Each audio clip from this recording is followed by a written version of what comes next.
മറിയെ ചേർത്ത് കൊള്ളുവാൻ യോസഫ് ചെന്നു. ഉടമ്പടി ചെയ്ത ബന്ധങ്ങളിൽ ഉറച്ചു നിൽക്കട്ടെ. കുടുംബങ്ങൾ യഥാസ്ഥാനപ്പെടട്ടെ. ആത്മശക്തി വ്യാപരിക്കട്ടെ. ചെല്ലണം, ചേർത്ത് പിടിക്കാൻ ചെല്ലണം, ക്ഷമ ചോദിക്കാൻ ചെല്ലണം, കൂട്ടിക്കൊണ്ടുവരാൻ നീ ചെല്ലണം. അവിടെ നീ പറയും റിബലൊന്നും ആകത്തില്ല. ഒരു അനുതാപത്തിന്റെ കണ്ണുനീരിപ്പോൾ തന്നെ അവിടെ വീഴും. പരിശുദ്ധാത്മാ നിനക്ക് വേണ്ടി അവിടെ ചലിക്കും. നിന്റെ കുടുംബത്തെ യഥാസ്ഥാനപ്പെടുത്തുവാൻ ദൈവാത്മാവോടെ വ്യക്തികളെ സംസാരിക്കും. തകർന്നുപോയ കുടുംബങ്ങളെ പണിയുന്നൊരു അഭിഷേകം ഞാൻ ആത്മാവിൽ സെൻസ് ചെയ്യുന്നു. കർത്താവ് അത് ചെയ്യും. നിന്റെ കുടുംബം ഗ്ലോറിയസ് ആയിരിക്കും, ഒരു ചരിത്രത്തിന്റെ ഭാഗമായിരിക്കും. ആമേൻ.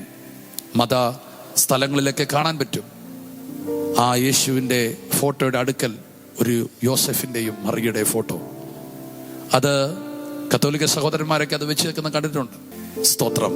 ആ രണ്ടുപേരിൻ്റെ നടുവിൽ ഉണ്ണീശോ ഇരിക്കുന്ന ഒരു ചിത്രം കാണാൻ പറ്റും. ഹല്ലേലൂയ. ആ ചിത്രം കാണുമ്പോൾ ഒന്ന് ഓർത്തോണം, അന്ന് ജോസഫ് ഇട്ടിട്ട് പോയിരുന്നെങ്കിൽ ആ ചിത്രത്തിൽ ആ വ്യക്തി ഇല്ലായിരുന്നു. നാളുകളിൽ ചരിത്രത്തിന്റെ ഭാഗമാകേണ്ട ഒരു വ്യക്തിയാണ് നിന്റെ കുടുംബം. നിനക്ക് ദൈവം തന്ന തലമുറ, ആ പെൺ തലമുറയുണ്ടല്ലോ, ആൺ തലമുറയുണ്ടല്ലോ, ചരിത്രമാകേണ്ട വ്യക്തിയാണ്.